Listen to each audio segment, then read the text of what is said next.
Interdição do túnel de Neópolis altera linhas de ônibus que circulam na região. Mutirão de atendimentos dermatológicos será realizado em Natal neste sábado. Câmara realiza a primeira reunião da Frente Parlamentar do Artesão. E ainda, governo do estado não tem data para pagar o 13º salário dos servidores. Isso e muito mais na edição desta sexta-feira, dia 30 de novembro, do Câmara Repórter.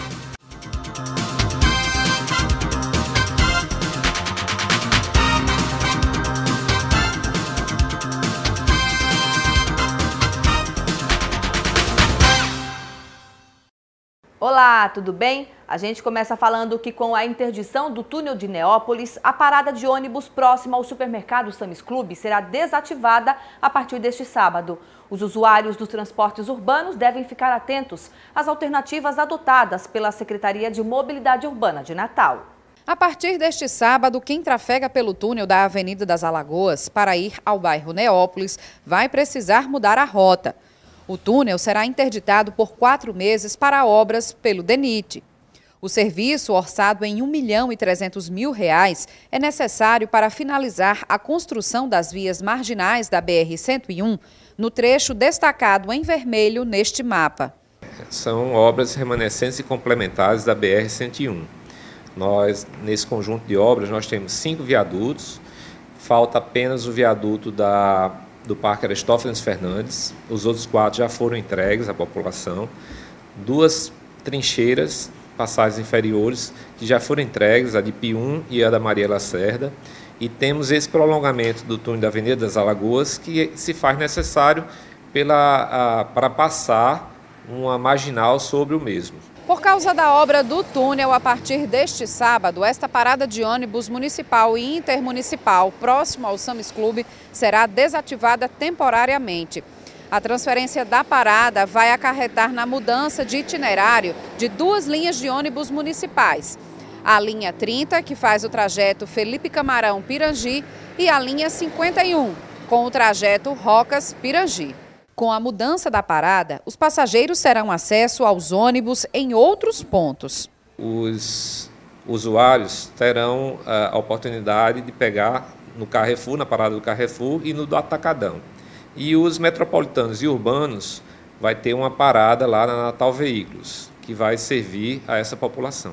Um dia antes da interdição, nem todos os passageiros tinham conhecimento da mudança. Estou sabendo agora. E acha que deveria ter havido uma comunicação com antecedência? Sim, é importante para a população, como a gente usa para trabalho, para ir para casa, destino de muita gente, é para ver, sim, uma divulgação. Para quem trabalha aqui próximo ao local, vai ficar bem difícil assim e vai dificultar muito assim o acesso para pegar ônibus. Os motoristas que costumam trafegar pelo túnel também podem pegar rotas alternativas para o bairro Neópolis. Nós estamos dando 3 opções de tráfego, de desvio. É pela Avenida Ayrton Senna, é pela Avenida dos Pinheirais, que é em Neópolis, e também na Rua Pantanal, que já fica próximo ao viaduto da Abel Cabral. O governo do estado ainda não tem previsão de quando será pago o 13º salário dos servidores. Larice de Souza. De acordo com a secretária-chefe do Gabinete Civil, Tatiana Mendes Cunha, o governo trabalha para depositar, a partir do dia 7 de dezembro, a folha de novembro para os servidores da segurança pública. A partir do dia 11 de dezembro, a expectativa é pagar os servidores ativos da saúde e os demais servidores ativos e inativos que ganham até R$ 5.000. Para os servidores que ganham acima desse valor, ainda não há data nem previsão orçamentária para o pagamento ser feito. O governo também deve deixar para o próximo ano o pagamento da folha de dezembro, o 13º de 2018 e o restante do 10º de 2017. Larice de Souza para o Câmara Repórter.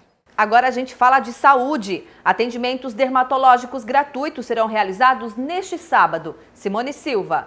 Cerca de 1.000 pessoas devem ser atendidas gratuitamente neste sábado no mutirão dermatológico, no chamado Dia C de combate ao câncer de pele. As consultas ocorrem no Hospital da Liga da Avenida 6 e devem ser feitas por médicos vinculados à Sociedade Brasileira de Dermatologia. Os pacientes vão receber orientações e encaminhamentos específicos para casos confirmados de câncer de pele. E devem ocorrer também pequenas cirurgias. Segundo o Instituto Nacional do Câncer, o INCA, só este ano foram confirmados no país mais de 165 mil casos, o que corresponde a 30% dos casos da doença. Simone Silva para o Câmara Repórter. A Câmara Municipal de Natal realizou nesta sexta-feira a primeira reunião da Frente Parlamentar do Artesão. A reunião da Frente Parlamentar do Artesão trouxe à Câmara Municipal vários profissionais. O debate principal foi sobre as dificuldades enfrentadas pela categoria, principalmente a falta de espaços para expor os trabalhos e participação em feiras. A questão da taxa de inscrição para participação nas feiras de artesanato em Natal, que foi objeto de um projeto de lei que eu apresentei, que já foi aprovado pela Câmara Municipal, que destina 20% dos espaços de feiras de artesanatos no município de Natal, 20% são destinados de forma gratuita para os artesãos cadastrados nas centas, porque eles pagam uma taxa de inscrição e muitas vezes aquilo que eles vendem, eles não conseguem sequer compensar aquilo que ele pagou da taxa de inscrição. A gente tem que estar cobrando diariamente, falta de cursos profissionalizantes, apoio nas feiras, apoio nos eventos, apoio daquilo que realmente carece a categoria. A lei de autoria do vereador Ney Lopes, também idealizador da Frente Parlamentar, é considerada um avanço para os artesãos. Na hora que tem essa lei que vai dar essa porcentagem de 20% para eles, é uma maravilha, né? Porque vai se fazer um rodízio com esse artesão e ele vai participar. Não vai ficar com a mercadoria dele retida sem vender. A falta de valorização dos produtos oferecidos e também do trabalho desenvolvido é um problema para os artesãos. Os da Zona Norte, por sua vez, reclamam da falta de espaços para exposição. Eu faço parte da Associação de Idosos Julieta Barros. Lá tem pessoas que trabalham com birro, labirito, um bocado de trabalho, mas a gente não vê ninguém chegando. Temos a lojinha da idosa lá, mas pessoas assim como prefeitura, estado, não vai. Eu vejo o sofrimento, eu vejo muita situação em feiras como a Fiat, né, de pessoas que não poder não tirar o lucro para pagar o estande. Que por isso eu acho que a Fiat está assim mais fraca um pouco. Vocês devem lembrar que antes era bem grande, com vários países, né? Estados e países. Já hoje você não vê tanto, né? Por essas dificuldades. Nós temos uma dica para você se divertir no final de semana, hein? Acontece em Bahia Formosa a 9ª edição do Festival Internacional de Cinema. Os detalhes com Luísa Mendes. A 9ª edição do Festival Internacional de Cinema de Bahia Formosa vem com o tema Mulheres. E a ideia mesmo é dar esse empoderamento, né, no audiovisual que todas nós mulheres merecemos. Mas quem vai falar mais sobre isso é Rômulo Scaff, ele que é o diretor do festival. Rômulo, começa hoje, né, a partir das 18 horas, já com a mostra infantil. E o que é que tem mais de novidades nessa 9ª edição do festival? Vamos lá. Primeiro, olá a todos os telespectadores. Assim, é muito gratificante a gente chegar na 9ª edição, né, e conseguir abranger um tema tão necessário, né, que é mulheres. Né? A gente vive em uma sociedade que está extremamente dividida e a gente poder ter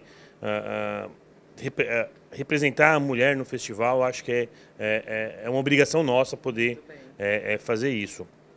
E o festival está lindo, a gente preparou aí, trabalhamos muito, estamos agora nos preparativos finais já para começar hoje à noite e vai ter mostra de cinema potiguar, então os realizadores que fazem filme no estado vão estar exibindo seus filmes lá, tem a mostra de 1 minuto, que é realizador de filmes de até 1 minuto, que alguns fizeram com o próprio celular, também vai ser exibido lá, tem a Pérolas do RN, né, que são as 3 categorias que vai ter premiação, mas também vai ter as animações do Lirota, que é um diretor de cinema internacional de animação, que ele vai exibir os filmes dele lá, vai ter teatro feito pelos moradores de Bahia Formosa, vai ter uma mostra fotográfica, uma exposição fotográfica feita por um fotógrafo que mora lá em Bahia Formosa, vai ter o Estado também está colocando aquele ônibus lilás para as mulheres, sim, vai ter bate-papo também, roda de conversa com as mulheres, vai ter o lançamento daquela revista Elas por Ela, sim, também vai estar lá sendo lançado, acho que amanhã à noite vai ser lançada essa revista.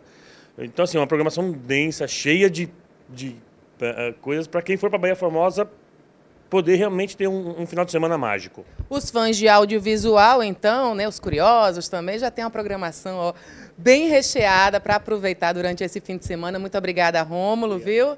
E sucesso aí no 9º Festival Internacional de Cinema de Audiovisual de Bahia Formosa. Luísa Mendes, de volta para o estúdio. A seguir tem a entrevista com o Maírton França, secretário de Recursos Hídricos do Estado. Fique ligado.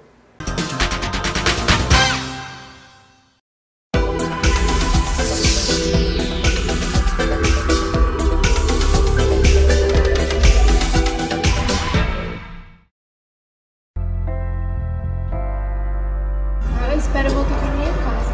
Você sonha em voltar para sua casa? Você acha que isso pode acontecer ainda? É uma realidade da vida, né? Nenhuma família vai querer um jovem que esteja num abrigo, que tenha vários perfis de adolescentes, de várias formas, várias vivências. Eu acho que é uma das coisas que eu mais sinto falta, que é da minha família.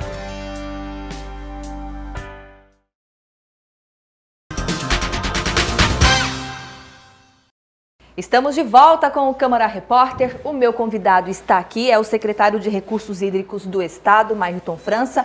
Secretário, muito obrigada por ter aceito o nosso convite. Seja bem-vindo. Nós que agradecemos. Obrigado.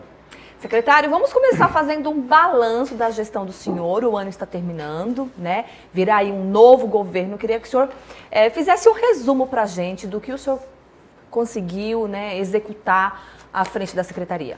Wanda, foram anos muito difíceis, de crises em vários níveis, crise institucional, financeira, crise política, mas a gente conseguiu avançar em várias áreas. Em 4 anos, por exemplo, nós perfuramos mais de 2.300 poços, isso atendendo a essa seca, que já é a maior seca da história do Rio Grande do Norte. Na nossa opinião, a gente tem aí um bom resultado para mostrar. Em qual região do estado, secretário? Em todas as regiões do estado, mas principalmente no Agreste, no Seridó e no Alto Oeste, que são as regiões do estado que primeiro e que mais sofrem com o efeito da seca, nos efeitos da seca. Além disso, a gente implantou aí 68 sistemas autônomos de abastecimento de água com dessalinizadores. Esses 68 sistemas foram feitos dentro de uma metodologia com apoio da comunidade.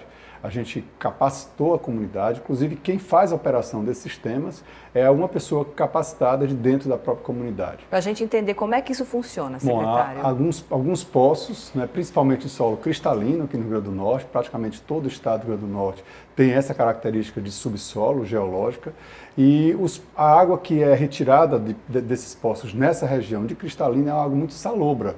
Então ela não é adequada para o consumo humano. Para tornar essa água adequada ao consumo humano é necessário implantar uma máquina de dessalinização. É uma máquina que custa na faixa de R$120 mil, contando todo o sistema. A gente retira a água do poço, essa água que vem salobra passa por esse sistema e aí você tem uma água totalmente limpa, inclusive livre de vírus, bactérias, mais pura ainda do que a água mineral. Essa máquina é instalada e existe um concentrado, que é um resultado, um rejeito desse sistema, em que é utilizado já para dessedentação animal, inclusive. Nós temos um sistema lá em São José do Seridó, na comunidade de Catinga Grande, em que nos tanques de evaporação desse concentrado que sai da máquina de dessalinização, a comunidade já está criando peixe, tilápia rosa, inclusive para a questão de segurança alimentar. O rejeito que sai desses tanques serve por irrigação de cotejamento para um campo de A triplex, que é um tipo de erva, sal, tira o sal da água e é bom para a alimentação do gado, principalmente o gado caprino. Então a gente é um sistema totalmente produtivo, que ajuda a comunidade na fase da segurança alimentar e resolve o problema de acesso à água, que é um problema muito sério.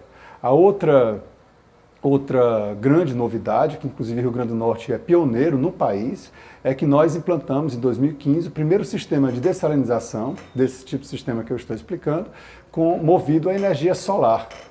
Ou seja, é o primeiro do país movido a energia solar. Hoje, o principal componente do custo, né, da dessalinização de águas é a energia. Se a gente coloca uma energia como energia solar, que nós somos muito ricos em radiação solar, a comunidade não paga pela conta de energia, né? Então é um sistema autogerido pela própria comunidade e a capacitação toda feita pela secretaria. Tá, sobre os nossos reservatórios, o que é que foi feito? Nós tivemos recentemente um levantamento feito onde apontava risco de desabamento em alguns dos nossos reservatórios. Essa manutenção, ela foi feita como deveria nos nossos reservatórios? Olha, infelizmente, Amanda, o que nós temos hoje é basicamente a mesma situação que todos os estados do Nordeste passam hoje. Uma dificuldade financeira para recuperação e manutenção das barragens, né? O reservatório fica em boa situação, mas as barragens precisam de reparos. Só para o telespectador entender, o DENOX, por exemplo, tem mais de 300 barragens e praticamente nenhuma dessas barragens sofre ou passou por nenhum tipo de trabalho de manutenção. Alguma barragem está em situação mais... No estado do Rio Grande do Norte foram detectadas por esse relatório da ANA, que contabilizou até dezembro de 2017, duas barragens em estado crítico aqui no Rio Grande do Norte, a barragem de Passagem das Traíras e a barragem de Calabouço. Na avaliação feita pela Secretaria, a barragem de Passagem das Traíras apresenta, digamos, uma maior sensibilidade. Por quê? Porque ela está montante, ou seja, antes da cidade de Caicó. Então, nós abrimos um processo licitatório, passamos 4 anos em busca de um recurso orçamentário. Esse ano, nós conseguimos R$800 mil para abrir um processo licitatório. Contratamos a empresa, mas infelizmente para fazer os estudos e elaborar o projeto de recuperação da barragem. Mas aí, como a gente está no último ano de governo, não pode ficar nada em restos a pagar por causa da lei de responsabilidade fiscal, a gente teve que paralisar o contrato para a gente pagar aí até onde pode pagar desse contrato. Mas no próximo governo já inicia com essa licitação realizada e com recurso em orçamento para fazer dar continuidade. Esse é um projeto que pode ser realizado em 3 meses. Dentro dele tem a parte de sondagem da barragem, que estuda exatamente o nível de segurança da barragem, o que vai possibilitar aos gestores, tanto do IGARNE, que é o Instituto de Gestão das Águas do Rio Grande do Norte, como da ANA, da Agência Nacional de Águas, a definir uma cota maior de acumulação de água para aquela barragem. Tá, o senhor disse que eram 2, e o outro? O outro é Calabouço, que fica em Passa e Fica. Esse é um reservatório que tem, um nível menor de risco para atingir comunidades. É muito mais crítico a situação dessa barragem. Não temos projeto e priorizamos Passagem das Traíras pelos motivos que eu já aqui mencionei. O fato da seca, isso também comprometeu a estrutura dessas barragens ou não tem ligação, não tem associação? O que acontece com a seca é o seguinte, anualmente nós fizemos, inclusive estamos em dia com todas as inspeções de barragens do nosso estado. Tanto é que é por isso que a ANA encontrou esses problemas, que foram problemas relatados pela própria SEMAR. É a SEMAR que faz a inspeção e que entrega para a Agência Nacional de Água a situação das barragens que estão aqui no Rio Grande do Norte. Pois bem, a seca ela ajuda somente num aspecto. Na hora que a barragem seca por completo, a gente consegue ter acesso à tomada d'água e a gente tem condições de avaliar a situação em que ela está. Na verdade, a barragem de Passagem das Traíras, que fica entre São José de Seridó e Jardim de Seridó, essa barragem ela só foi colocada em estado de alerta em função da seca. Ela secou, a gente pôde perceber que havia alguns problemas a solucionar dentro da tomada d'água da barragem. Então, é a única relação que há com a seca. Na verdade, a barragem é um tipo de equipamento, um tipo de infraestrutura que ajuda a estender a possibilidade do ser humano, né, das comunidades, tanto para a produção como para o abastecimento humano de atender essas necessidades. E a barragem de Oiticica, secretário, como é que estão as obras? Olha, a gente está com 70% já concluída da própria barragem. Nós, além disso, estamos com uma segunda obra muito importante também, que é a construção de Nova Barra de Santana, que é para o reassentamento de um pequeno distrito de 1.500 pessoas. Já estamos com 54,5% da obra avançada. Já desapropriamos mais de 96% de toda a área rural. Iniciamos os processos de negociação com essa área urbana, rural urbana, que é Barra de Santana. Concluímos a construção do novo cemitério de Barra de Santana, para fazer, no caso, o resgate dos corpos, sepultados num cemitério antigo, para o novo cemitério. A gente tem avançado. Eu acho que o maior avanço na obra da barragem de Oiticica é que nós conseguimos, diante de quase 3 anos de negociação com o Ministério da Integração Nacional, conseguimos zerar a contrapartida do Estado. né? Nós conseguimos convencer o Ministério da Integração de que era muito difícil para o Estado pagar os 6,11% de contrapartida que estávamos pagando. Isso qual que é o valor até agora de toda a obra, secretário? Bom, é o valor da obra integral, R$ 550 milhões, né? Parte dele para a construção da própria barragem, parte dele para a construção de Nova Barra de Santana, que é uma pequena cidade, Amanda, que tem igreja, posto de saúde, centro comercial, praça, toda com drenagem, coleta e tratamento de esgoto, iluminação, pavimentação. Além das casas dos proprietários, conseguimos construir mais 41 casas para aquelas pessoas que viviam de aluguel lá em Barra de Santana. Nem era uma obrigação do Estado atender a essa demanda, mas assumimos o compromisso e conseguimos cumprir esse compromisso. São 41 casas pelo PSH, Programa Social de Habitação. A conclusão fica para 2019? Olha, a previsão é dezembro de 2019, até o final do ano de 2019. É claro que vai depender agora, principalmente, unicamente, dos repasses federais de recursos para que a gente possa tocar essa obra, já que agora não há mais a contrapartida do Estado. Bom, falta quanto ainda, então, para o Estado receber? 30%. Na verdade, a gente teria hoje empenhados 43 milhões de reais para receber a qualquer momento, já inclusive fizemos a solicitação do repasse, mais 56 milhões a empenhar, até o dia 7 de dezembro serão empenhados 56 somados, a gente tem aí 100 milhões que a gente vai deixar aí disponível para o próximo governo. Para o ano que vem, nós conseguimos, inclusive com o apoio da governadora eleita, enquanto senadora, 50 milhões de reais para a emenda parlamentar em 2019. Então, a gente teria 150. Eu preciso de 239 milhões para concluir essa obra. Mas, de fato, esse recurso pode vir direto do orçamento do Ministério da Integração. Basta, claro, uma intervenção política para que a gente consiga o recurso total. Daqui a pouquinho a gente fala sobre o novo governo, porque eu quero que o senhor fale para a gente sobre a transposição do Rio São Francisco. As obras também estão andando, né? Estão sim, Amanda. Elas, inclusive, foram retomadas recentemente. A previsão de conclusão do eixo norte, que é o que mais nos interessa, é junho do ano que vem, né? Então, o Ceará, por exemplo, que não recebe nada de água ainda, vai começar a receber a partir de junho do ano que vem. A Paraíba e o estado do Pernambuco já recebem água pelo eixo leste, que está 100% concluído. Inclusive, a gente viu que quase que Campina Grande ia entrar em colapso, aquela região toda, era 1 milhão de pessoas sem nenhuma água para abastecimento, que o açude da cidade Boqueirão estava secando, e o eixo leste chegou. Para o Rio Grande do Norte, a gente tem uma... Que é a grande questão. É a grande questão. Ele chega no eixo norte, numa cidade, ele passa por um reservatório de Cuncas, que fica lá em São José de Piranhas, lá na Paraíba, e vai para o reservatório de Engenheiro Ávidos, em Cajazeiras, na Paraíba. De lá, ele segue pelo leito do Rio Piranhas até chegar no Rio Grande do Norte. Para o telespectador entender, de lá, desse local que eu falei, que é o reservatório de Engenheiro Ávidos, em Cajazeiras, até Jardim de Piranhas, que é por onde a água da transposição de São Francisco vai entrar primeiramente no Rio Grande do Norte, são 173 quilômetros de extensão de rio a serem submetidos a um processo de gestão totalmente diferenciado. Para o telespectador entender a gestão dessa água. É para a gente ter certeza de que realmente a água vai chegar até aqui. Exatamente. O modelo de gestão já foi definido pela ANA, pela Agência Nacional de Águas, está numa resolução, inclusive, publicada no Diário Oficial da União, resolução 2333. Essa resolução, ela trata como será a gestão compartilhada entre a Paraíba, já que essa água do Rio Grande do Norte vai passar por lá, passa por um rio estadual, que é o Piranhas, até chegar no encontro do Rio Piranhas com o Rio Piancó, ali entre Souza, Pombal, e segue como um rio federal, agora gerenciado pela ANA até chegar no Rio Grande do Norte.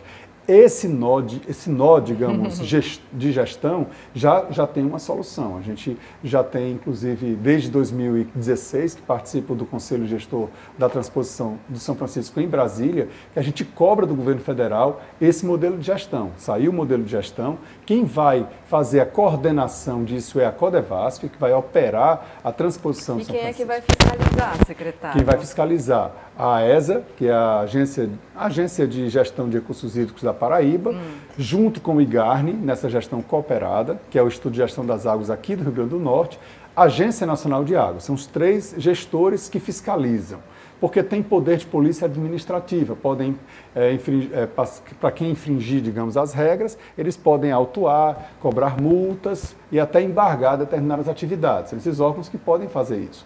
A Codevasf, ela opera as águas de São Francisco. Então, ela espera que os órgãos gestores deem resposta para que a água que a Codevasf vai colocar dentro do Rio Grande do Norte, de fato chegue ao Estado e a gente possa usar essa água para as nossas necessidades.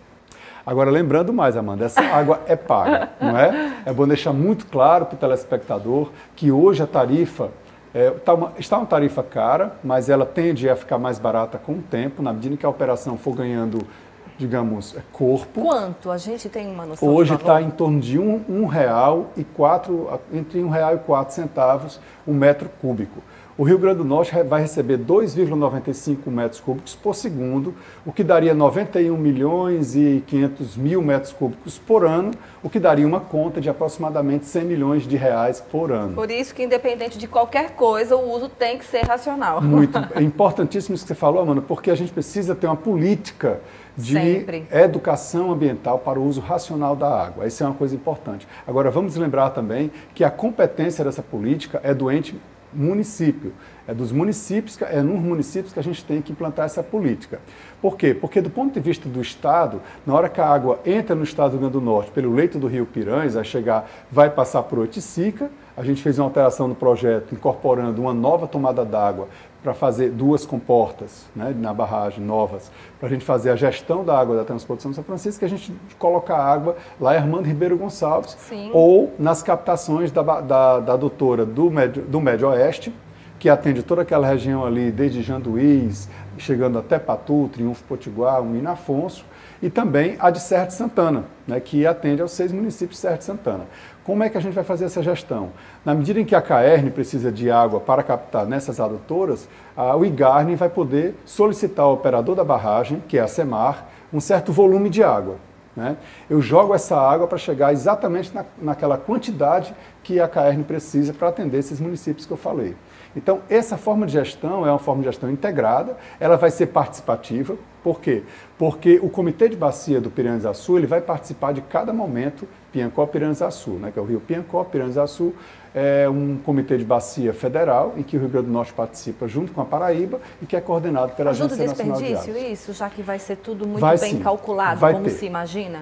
A gente vai tentar fazer, quando eu digo a gente, o Estado, né, vai tentar fazer a melhor gestão possível para reduzir ao mínimo o desperdício. Quais são os desperdícios que a gente pode já antecipar? Primeiramente, se o leito do rio estiver muito seco, a gente já perde muita água pela infiltração e pela evaporação, certo? Se estiver muito quente. Então, uma alternativa que a gente já está propondo em termos de gestão é que a gente peça que essa água, a Codevasf, chegue ao Rio Grande do Norte em época de chuva.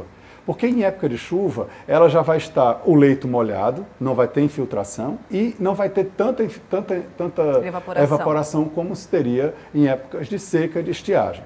Eu já conversei com o secretário de Recursos Hídricos do Ceará, o Francisco Teixeira, e a gente vai tentar fazer uma dobradinha entre o Ceará e o Rio Grande do Norte, né? Já que nós temos aí, em média, 4 meses de chuva por ano, a quadra chuvosa chamada, a gente vai tentar que... Isso é um período bom, né, secretário? A gente vai tentar que o Ceará pegue, digamos, 2 meses e meio, porque o Ceará tem realmente uma previsão maior de água do que para o Rio Grande do Norte. O Ceará é em torno de 11 metros cúbicos por segundo, aqui é 2,95, e a gente pega aí a nossa água dentro da quadra chuvosa, dentro de um período de 1 mês, digamos assim. Então, essa dobradinha, ela vai ser feita no âmbito das reuniões que os estados vão fazer sempre antes de encomendar a água à Codevasf, que é para o telespectador saber, é a Companhia de Desenvolvimento do Vale do São Francisco, que é responsável pela operação dos equipamentos, da infraestrutura hídrica dentro de todo o Vale do São Francisco e toda a bacia hidrográfica de São Francisco. Secretário, a gente teria muito assunto para falar aqui ainda, né, na entrevista do programa, mas eu quero saber do senhor agora, governador eleito, já tem anunciado alguns nomes para o seu secretariado. Se o senhor recebesse esse convite, ficaria? Ficaria sim, porque a gente começou um trabalho que eu considero um trabalho muito interessante. Hoje nós já temos um trânsito em Brasília que talvez facilite a vida da nova governadora. Tem uma boa relação com a governadora, trabalhamos juntos, inclusive na luta em favor de Oiticica, da transposição. Ficaria sim, eu gosto de Fátima, é uma excelente gestora, foi uma senadora muito atuante e esteve sempre ao lado do Estado, mesmo em momentos que fez oposição, digamos, ao governo atual. Olha aí, secretário, tá dado o recado então, hein? Marriton França, muito obrigada pela sua entrevista, viu? Boa sorte, tá? Obrigado a todos. Um abraço. Essa edição do Câmara Repórter fica por aqui. Eu desejo para você um excelente final de semana. Na segunda-feira estaremos aqui de volta esperando você, tá? Com Câmara Repórter. Tchau, tchau.